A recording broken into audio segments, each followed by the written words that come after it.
주님 앞에서 예배드리는 우리 모든 성도님들에게 우리 주님이 주시는 참된 복과 평강이 함께할 수 있기를 간절히 축복합니다. 오늘 이제 우리가 계속 주기도문 말씀 듣고 있는데 오늘 9번째 말씀입니다.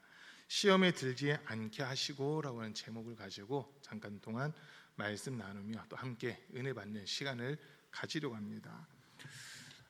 중고등학교 시절 제일 싫었던 게 뭐냐면요, 시험 보는 거였습니다. 여러분 그러지 않으셨어요? 자신 있는 사람들은 시험이 기다려지는 사람들도 있어요. 그런데 대다수 사람들은 시험 기간 되면 싫거든요.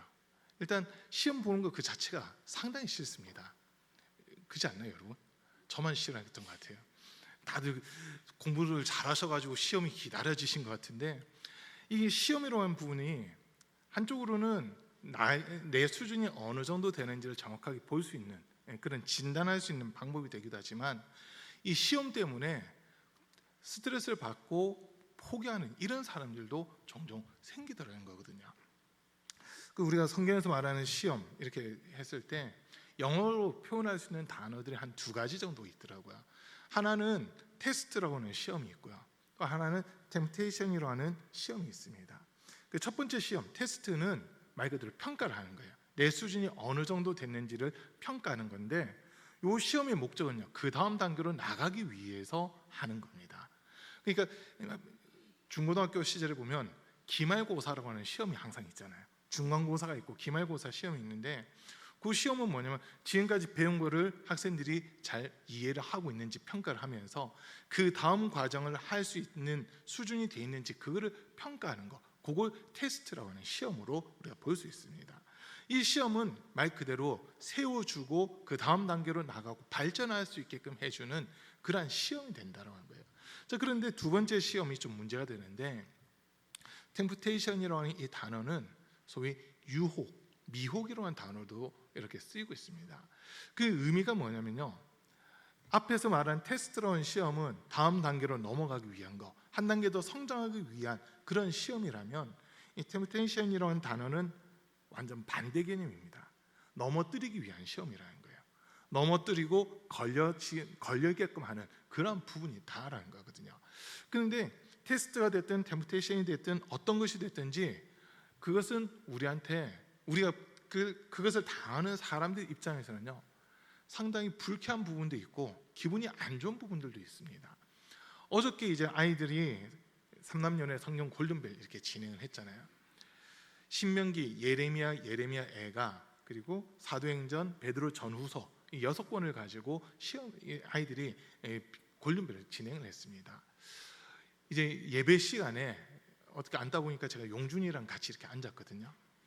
얼마나 긴장을 많이 하든지 엄청나게 긴장을 많이 하더라고요. 달달달달 떨리는 게 느껴질 정도로 긴장을 하더라고요. 와, 그러면서 한 문제라도 더 풀어보겠다고 그 시간에, 죄송해요, 감독님이 설교하셨는데 설교 시간에 문제집 펴놓고 한 문제라도 더 풀어보겠다고 막 공부하고 하더라고요. 그 모습들을 이렇게 보면서, 와, 이 시험이라고 하는 게 사람이 이렇게 긴장되게끔 만드는 거구나라고 하는 그런 걸 봤어요. 저는 아무렇지도 않았거든요. 왜냐면 저는 시험을 안 보잖아요. 제가 골든벨 시험 보는 게 아니다 보니까 저는 너무나도 편했어요. 근데 시험 보는 당사자들은 얼마나 긴장을 하고 있든지 달달달달 소리가 막 들리는 것 같고 막 이러더라고요. 그런 걸 보면서, 아, 시험이라고 하는 게 이런 거구나. 사람을 하여금 긴장시키고, 그리고 또 두려워하게끔 하고 무서워하게끔 하는 이런 부분들이 있구나라고 하는 것을 또 생각하게 됐습니다. 자, 그런데 오늘 예수님이 기도를 가르쳐 주시면서 13절 말씀에서 보니까 우리를 시험에 들지 않게 하시고라고 하는 이런 말씀으로 또 기도를 가르쳐 주고 있습니다. 이 시험이 우리 신앙생활에 함에 있어서, 이 시험이라고 하는 것이 구약에서의 시험도 있고요, 신약에서의 시험도 있는데 좀 내용이 다릅니다. 구약 성경에서 보면 하나님이 아브라함을 시험하셨다라는 이런 말씀이 나오잖아요.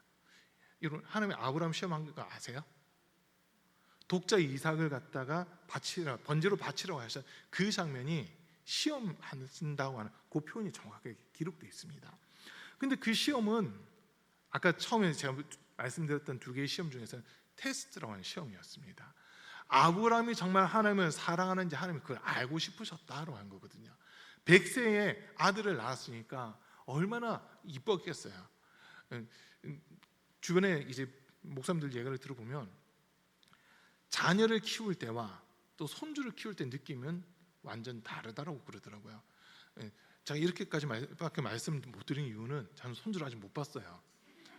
아직 손주를 못 봤기 때문에 손주에 대한 느낌을 저는 전혀 모릅니다. 그런데 우리 교회 부흥에 왔던 이봉 목사님은 한 번씩 통화하면 손주도 없는 게 이러면서 막 그러시더라고요. 손주가 얼마나 대단하길래 그러냐고 물어보면 이 차원이 다르다고 하는 그 이야기를 해요. 근데 이게 아브라함은 자기 아들이지만 100세의 아들을 낳았잖아요. 얼마나 이뻤겠어요. 얼마나 귀여웠겠어요. 얼마나 소중하게 여겼겠어요. 그런데 하나님이 보고 싶은 거는 약속은 분명 주셨어요. 이삭을 통해서 세계 아브라함과 이삭 그 혈통을 타고 내려온 자들을 통해서 세계 모든 민족에게 복을 주겠다라고 하는 하나님의 약속의 말씀이 있는데 하나님은 한 가지 평가를 해보고 싶으신 거예요. 아브라함이 정말 하나님을 사랑하는지 이삭보다도 하나님을 더 사랑하고 있는지 그걸 알고 싶으셔가지고 시험을 하셨거든요. 이 시험은 우리가 암만 눈 비우고 살펴봐도 이 시험은요 테스트입니다. 테스트예요. 아브라함으로 하여금 걸려 넘어지게끔 하는 시험이 아니라 아브라함을 진짜 복이 되게끔 하려는 그 시험이었거든요. 이걸 통과하면 이제 아브라함은 복을 받는 거예요. 여러분 이삭의 삶을 한번 놓고 보세요. 아브라함이 시험을 통과했는데 복은 이삭이 누립니다. 이삭이 누려요. 이스라엘 이 지역 가나안 지역은 물이 귀중한 지역이잖아요. 물이 소중한 지역이에요. 그러다 보니까 전쟁을 하는데 무엇 때문에 전쟁을 하느냐? 물 때문에 전쟁을 하는 겁니다. 물 때문에 전쟁해요. 이삭이 우물을 7번이나 파내거든요. 7번 파내는데 첫 번째부터 6번째까지 보세요. 우물 팔 때마다 그 지역의 원주민들이 와서 이 우물을 우리 거야라고 하면서 빼앗는 일들이 계속 일어나요. 이삭은요, 그래 그러면 니들 가져라고 하면서 줘버리고 다른 데로 가서 또 우물을 파고 또 누가 빼앗아 가면 그래 니들 가져라 하면서 다음 우물 가서 파잖아요. 그렇게 하다가 이제 7번째 우물을 팠을 때는 더 이상 빼앗아가는 일이 없고 편안하게 되는 이 모습들이 있어요. 자, 그 당시 우물 판다고 하는 것은 결코 쉬운 일은 아닙니다. 이스라엘에 갔을 때 야곱의 우물이라고 하는데 수가성 야곱의 우물이라는 데 가봤거든요.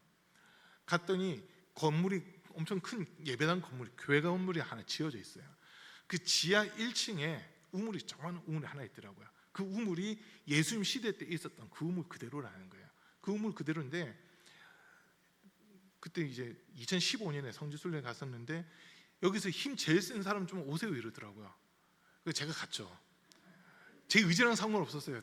목사님들이 전부 다 이영훈 이래가지고 네 하고 그냥 갔어요. 그랬더니 뭘 시키냐면 우물에다 두레박을 내려가지고 물을 뜨라는 거예요. 한참 내리는데 천둥 소리도 안 들려요. 그럼 물어봤어요. 이게 몇 미터나 되냐 물어보니까 40m래요.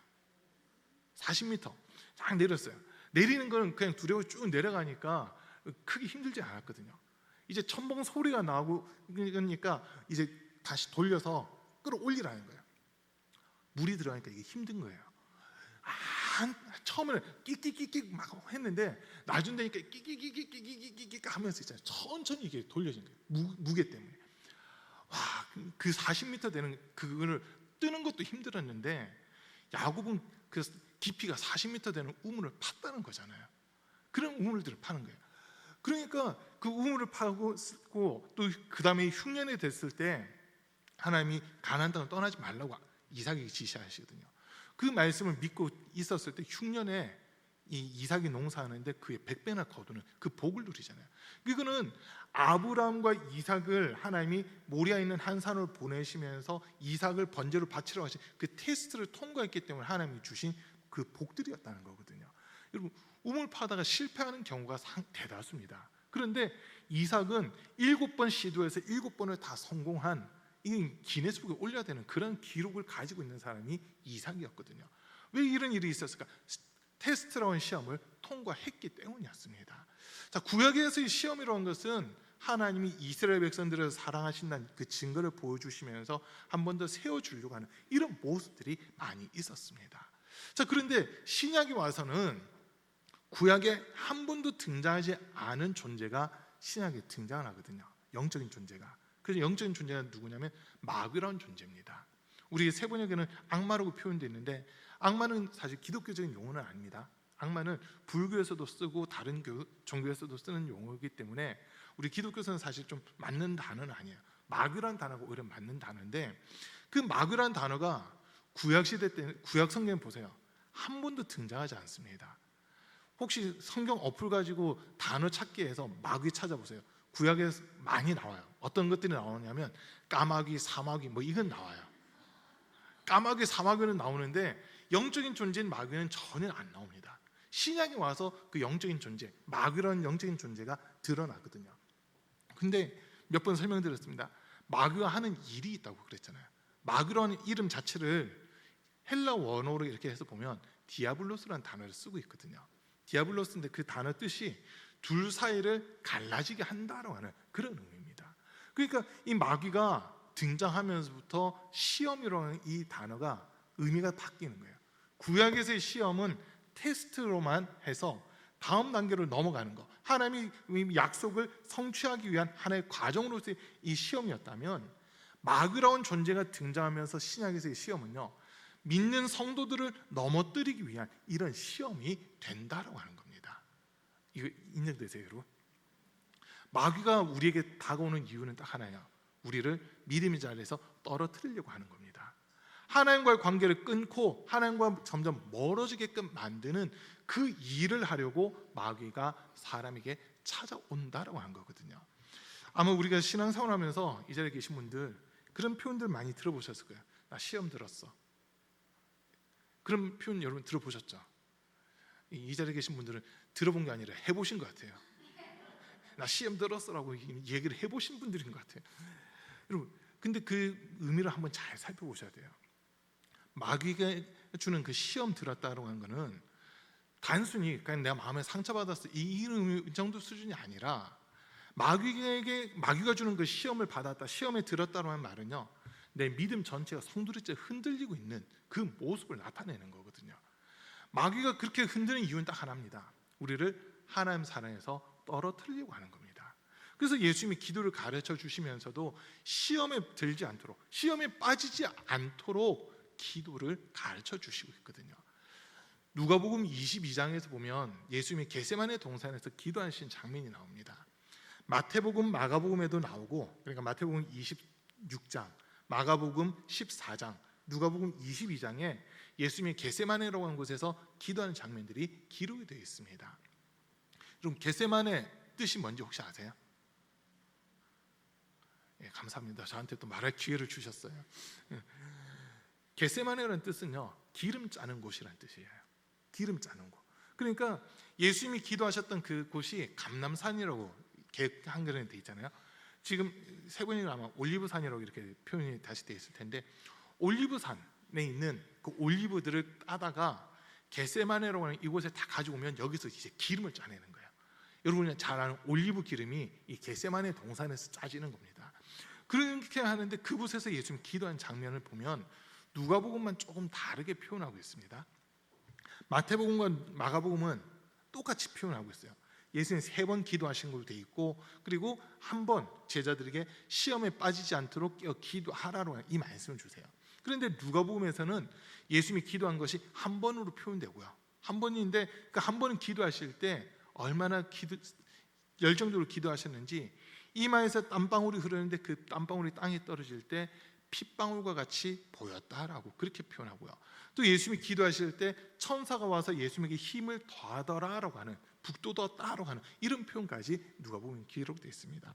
자, 그런데 누가복음 22장 40절과 46절 두 번에 걸쳐서 예수님이 하신 말씀이 뭐냐면 시험에 빠지지 않도록 기도하라라고 하는 이 말씀을 하고 계신다는 거거든요. 한번 띄워주세요. 누가복음 22장 40절입니다. 한번 같이 읽겠습니다. 그곳에 이르러 그들에게 이르시되 유혹에 빠지지 않게 기도하라 하시고, 그리고 46절, 22장 46절입니다. 같이 읽습니다. 이르시되 어찌하여 자느냐 시험에 들지 않게 일어나 기도하라 하시니라. 자, 지금 이제 예수님이 이 밤이 지나고 나면 잡히게 되고 십자가에서 죽게 되는데, 그 예수님의 죽음을 통해서 제자들이 그동안 예수님을 믿고 있었던 이 믿음이 송두리째 흔들릴 수 있는 지금 그런 상황이 되어버린 거예요. 그러다 보니까 너희 믿음을 잃지 않도록, 믿음 흔들리지 않도록 깨어 기도하라라고 하는 이 말씀을 예수님이 하시는 거거든요. 자, 좀 전에 읽었던 말씀에서 유혹에 들지 않도록, 유혹에 빠지지 않도록, 그다음에 시험에 들지 않도록이라고 이 두 단어가 표현되어 있는데, 두 개가 사실은 같은 말입니다. 유혹과 시험이 같은 말이에요. 우리 믿음을 온전하게 세워가야 되는데, 이 믿음을 송두리째 흔들면서 우리가 하나님 사랑에 더 들어가지 못하도록 하는 상태, 이게 시험 든 상태라고 하는 거거든요. 여러분, 우리가 장난으로라도 다른 사람들, 믿는 성도들 사이에서 나 시험 들었어 이런 소리 하시면 안 돼요. 마음에 상처 받아서 속상해 이런 표현일 수는 있지만은 그 말을 갖다가 나 시험 들었어라고 하는 거는 나 지금 믿음 전체가 흔들리고 있어, 나 더 이상 교회 안 다닐 거야, 나 더 이상 신앙생활 안 할 거야라고 이 표현이 돼버리는 거거든요. 그래서 이런 말들은 우리가 상당히 조심해야 됩니다. 아니, 그 말 하지 마세요. 시험 들었으란 말은 여러분 머릿속에서 지워버리세요. 아무도 아멘 안 하시네. 시험 들려고 여러분, 시험 들면 안 된다니까요. 마귀가 이 마지막 시대 때 믿는 성도들을 믿음의 자리에서 떨어뜨리려고 여러 가지 계략들을 펼치고 있어요. 마귀들끼리 회의를 하는 겁니다. 어떻게 하면 저 이영훈이라는 성도를 믿음의 자리에서 떨어뜨릴 수 있을까? 누가 해볼래라고 막 마귀들끼리 토론을 하고 있어요. 그랬더니 첫 번째 마귀가 제가 한번 해보겠습니다 하고 해서 딱 나서는데, 그리고 어떻게 할 거냐라고 하면서 마귀 대장이 물어봐요. 그랬더니 귀신이 하는 이야기가 고문을 하고, 그러니까 제도를 만들어서 기독교 신앙을 가지지 못하도록 억압을 하고 폭력을 가하고 이러면서 소위 박해와 핍박을 하면 틀림없이 믿음의 자리에서 떨어질 겁니다 라고 하는 그런 이야기를 하는 겁니다. 그래서 그래, 그럼 한번 해봐라고 마귀 대장에게 허락을 받고 이 귀신이 이제 교회를 박해하기 시작해요. 그 사건이 어떻게 보면 사도행전에서 스데반의 순교라고 하는 그 사건으로도 볼 수 있어요. 순교를 당하고 고문을 당하고 매를 맞고 피를 흘려요. 여러분, 어떻게 그 순교 당한 사람들, 아니면 매 맞은 사람들이 믿음이 흔들렸을까요? 아니면 믿음이 더 견고해졌을까요? 믿음이 더 견고해졌어요. 교회가 흩어지는 것이 아니라 그 모습을 보면서 오히려 교회가 모이고 더욱더 기도에 힘쓰는 이런 모습들이 나타납니다.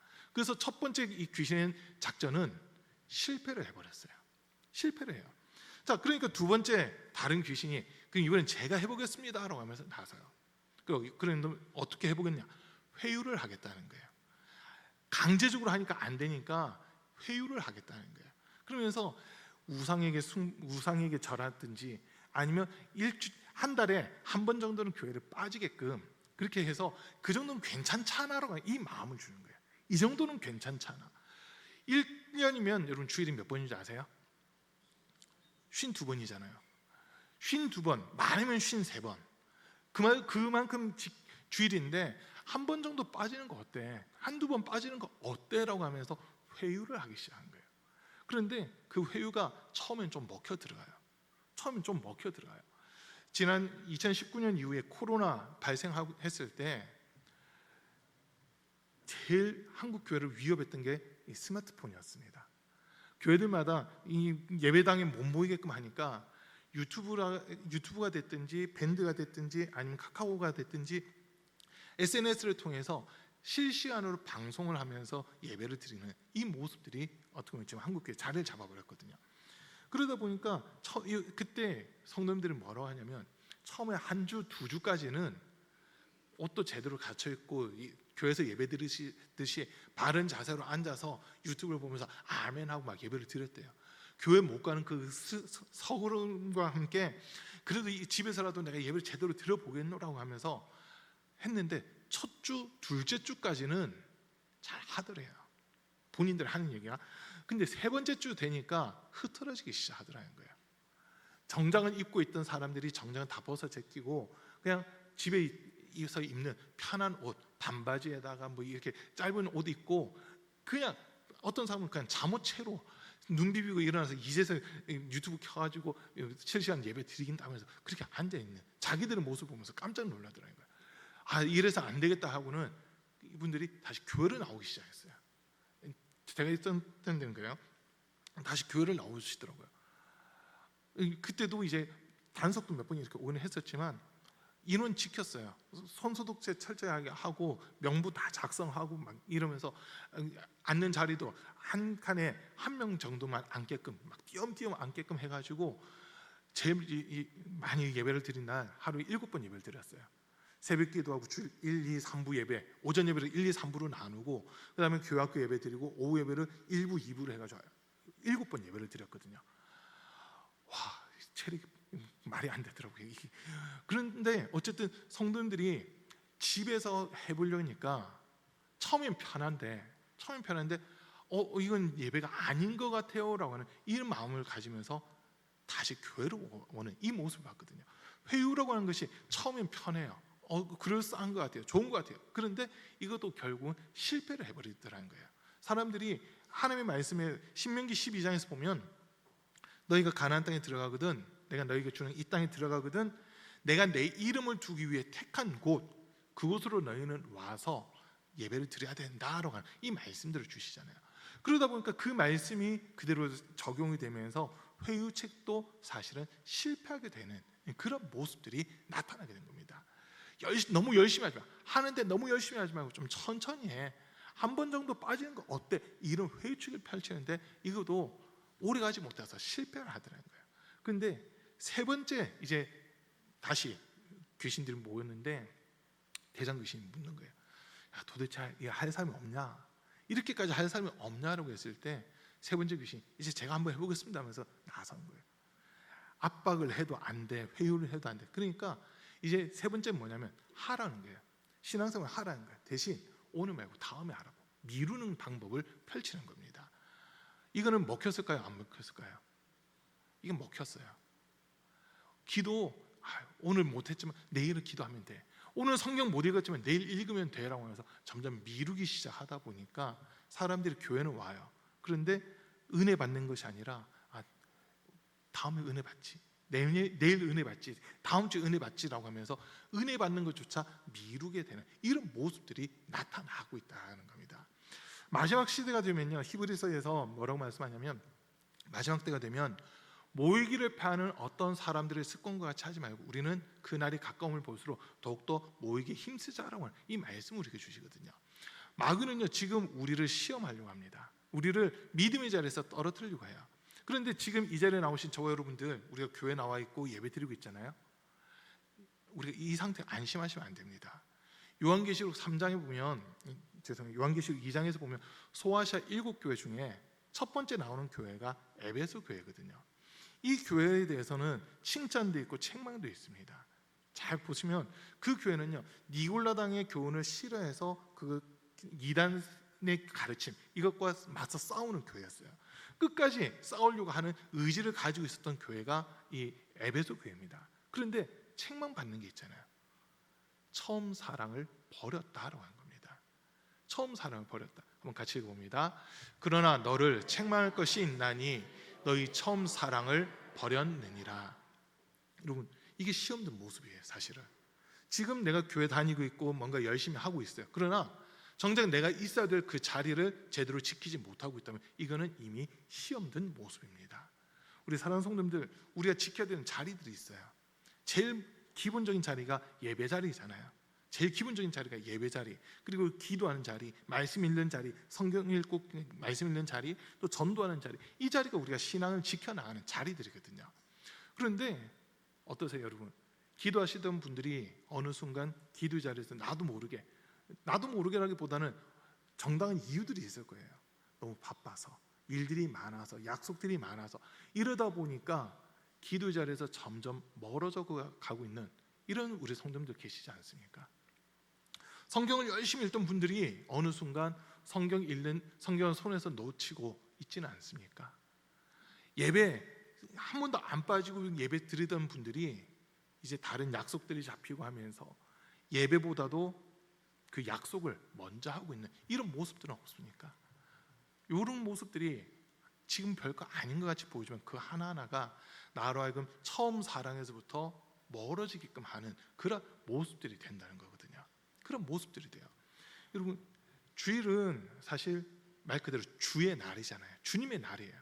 이 날은 내가 마음대로 할 수 있는 날이 아니라 주님이 이 날 구별을 하셔가지고 이 날만큼은 내가 온전히 영광 받겠다라고 구별하신 날이거든요.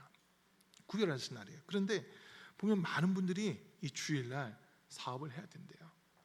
사업하지 말라가 아니에요. 사업을 해야 된대요. 근데 그 사업하는 때 보면 많은 분들이 이 주일날도 약속을 잡는 경우들이 있더라고요. 이제 제가 한번 여러분에게 물어볼게요. 그 사업이 만약 10억짜리 사업이에요. 계약을 해야 되는 거예요. 여러분, 10억이 큽니까? 주일 하루 지키는 게 큽니까? 이거 우리 잘 대답하셔야 돼요. 이거는 저한테 대답하는 게 아니라 하나님 앞에 대답하셔야 될 부분이거든요.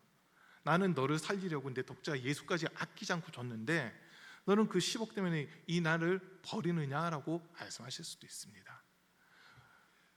이 돈의 규모가 아무리 크다 하더라도요, 하나님 앞에서는 100억이 큰 날이 아니에요. 100억이 큰 게 아니라 주일날 예배 시간이 더 큽니다. 하나님 앞에서는.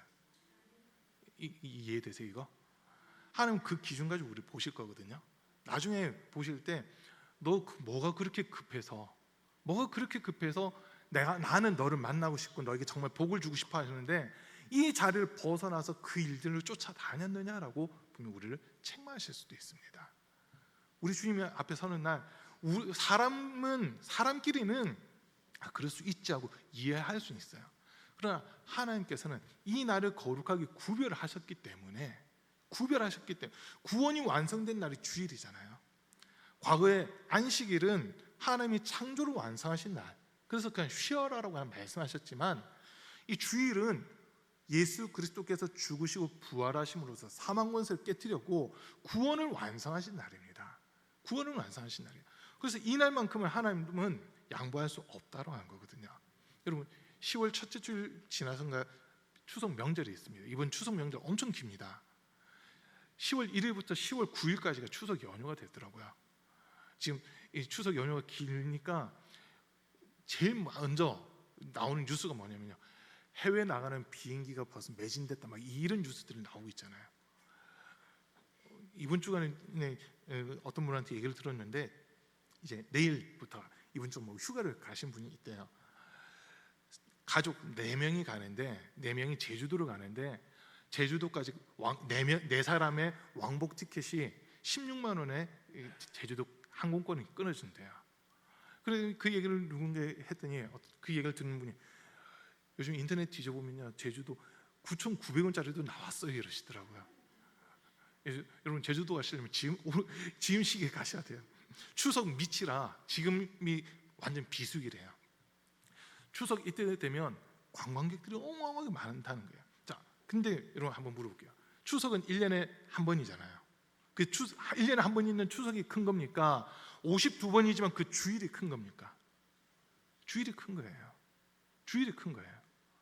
이 개념 우리가 잘 잡으셔야 돼요. 이 개념이 흔들리면 내가 예배 자리, 기도 자리, 더 우선순위를 둬야 되는 것들이 흔들려 버리면 그 자리에서 내가 물러나게 되더라고요. 그 자리에서 물러나게 돼요. 근데 이것만큼 내가 절대 양보할 수 없다 할 때 그 자리를 지킬 수 있는 부분이 생기는 거거든요. 우리에게 지금 예수님이 시험에 빠지지 않게 하시고라는 이 말씀하실 때 사실 이 시험이란 부분 고린도전서 10장 13절에서는 우리가 감당할 시험 외에는 하나님이 허락지 않으신다고 하세요. 한번 말씀 띄워주세요. 고린도전서 10장 13절입니다. 같이 읽습니다. 시작. 사람이 감당할 시험 밖에는 너희가 당한 것이 없나니 오직 하나님은 미쁘사 너희가 감당하지 못할 시험 당함을 허락하지 아니하시고 시험 당할 즈음에 또한 피할 길을 내사 너희로 능히 감당하게 하시느니라. 웬만한 시험들은 우리가 감당할 수 있는 것만 하나님이 허락하세요. 우리가 감당할 수 없는 것은 하나님이 허락지 않으신다는 거거든요. 그러면 우리는요, 이 말씀을 보면서 우리의 삶 속에 어려움이 다가오고 고난이 다가오고 환난이 다가오는 것, 이런 것들도 시험이라고 할 수 있거든요. 그 시험들을 우리가 맞서서 이겨나가야 되는 겁니다. 우리가 감당 못하는 건요, 우리가 목숨을 잃는 거예요. 그러나 우리가 버티잖아요. 그러면 그 시험이 우리를 이기지 못하면 결국 우리가 이기게 되는 거거든요. 또 야고보서 1장 10절부터 12절 말씀입니다. 야고보서 1장 10절부터 12절 말씀 한번 11절부터 볼게요. 그 다음 12절부터 14절까지 같이 또 한번 읽어봅니다. 시작. 시험을 참는 자는 복이 있나니 이는 시련을 견디어낸 자가 주께서 자기를 사랑하는 자들에게 약속하신 생명의 면류관을 얻을 것이기 때문이라. 사람이 시험을 받을 때에 내가 하나님께 시험을 받는다 하지 말지니 하나님은 악에게 시험을 받지도 아니하시고 친히 아무도 시험하지 아니하시느니라. 오직 각 사람이 시험을 받는 것은 자기 욕심에 이끌려 미혹됨이니 욕심이 잉태한즉 죄를 낳고 죄가 장성한즉 사망을 낳느니라. 지금 야고보서에 있는 표현을 놓고 보세요. 사람들이 시험 받는 이유는 자기 욕심 때문이라는 겁니다. 하나님은 우리를 시험하는 분이 아니라 그 시험에서 우리를 건져주신 분이시라는 거거든요. 좀 전에 읽었던 이 고린도전서 10장 말씀도 우리가 시험 당할 때는 피할 길도 예비를 해주신 분이 우리 하나님이세요. 그러니까 이 시험이 누구로부터 오느냐, 이걸 우리는 잘 보셔야 되는 거거든요. 여러분, 하나님은 우리를 시험하지 않으십니다. 아멘. 하나님은 절대 우리를 시험하지 않으세요. 그럼 우리를 시험하는 존재가 누구냐? 마귀라는 존재입니다. 마귀라는 존재가 우리를 시험해서 믿음의 자체를 흔들어 버리고 믿음의 자리에서 우리를 떨어뜨리려고 한다고 한 겁니다. 그런데 아까 우리 말씀 읽었지만 시험을 이길 수 있는 방법은요, 우리가 깨어 기도하는 겁니다. 깨어 기도하는 겁니다. 베드로전서 5장 18절 말씀에 보면 근신하라 깨어라 너희 대적 마귀가 우는 사자와 같이 삼킬 자를 둘을 찾고 있나니라고 이렇게 우리에게 일러주고 있잖아요. 지금 삼킬 자를 찾고 있대요. 시험에 걸릴 만한 자가 어디 있나 지금 그걸 찾고 있다는 거예요. 그런데 근신하라 깨어라 했잖아요. 깨어 기도하는 사람들은 시험 당할 수가 없습니다. 우리가 기도할 때 천군과 천사들이 우리를 지키고 보호하기 때문에 시험거리가 왔다가 일곱 길로 도망가는 이런 일들이 일어나는 겁니다. 여러분, 기도하지 않으면 시험 들어요. 기도하지 않으면 시험 들어요. 그러나 기도하면 시험을 이길 수 있습니다. 우리 앞에 우리가 이 땅에서 살다 보면 길에 돌이라고 하는 걸 많이 보게 되잖아요. 돌들이 있어요. 근데 어떤 사람은 그 돌에 걸려 넘어지는 사람이 있습니다. 그런 반면 어떤 사람은요, 그 돌을 디딤돌 삼고 다음 걸음을 걸어가는 사람도 있거든요. 시험이 마치 이 돌과 같아요. 마귀는 우리를 넘어뜨리려고 걸림돌처럼 우리에게 시험거리를 내놨어요. 근데 이 시험에 내가 걸리지 않고 넘어가잖아요. 그러면 우리 믿음의 분량이라고 하는 것도 한 단계 더 성장하는 그런 모습들이 나타나거든요. 여러분, 우리 앞에 있는 시험거리들, 이게 어려운 것만 시험이 아니라 어떻게 보면 반대로 한쪽으로 보면 우리를 나타하게끔 하는 그 모든 것들도 시험거리가 될 수 있습니다. 단적인 얘기 하나만 드릴게요. 여러분 다 부자 되고 싶지 않으세요? 돈 좀 여유 있게 쓰고 싶지 않으세요? 그런 마음 없으세요? 그럼 남는 돈 저한테 주세요. 사실 우리 마음속에 나도 부자가 되고 싶고 돈 좀 여유 있게 쓰고 싶다고 하는 마음들 아마 다 있으실 거예요. 그런데 솔로몬이 뭐라고 얘기하냐면 잠언 30장 7절부터 9절까지 한번 띄워주세요. 잠언 30장 7절부터 9절입니다.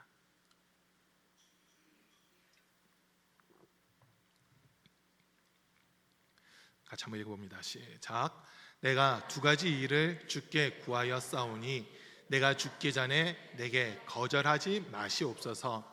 곧 헛된 것과 거짓말을 내게서 멀리하옵시며 나를 가난하게도 마옵시고 부하게도 마옵시고 오직 필요한 양식으로 나를 먹이시옵소서.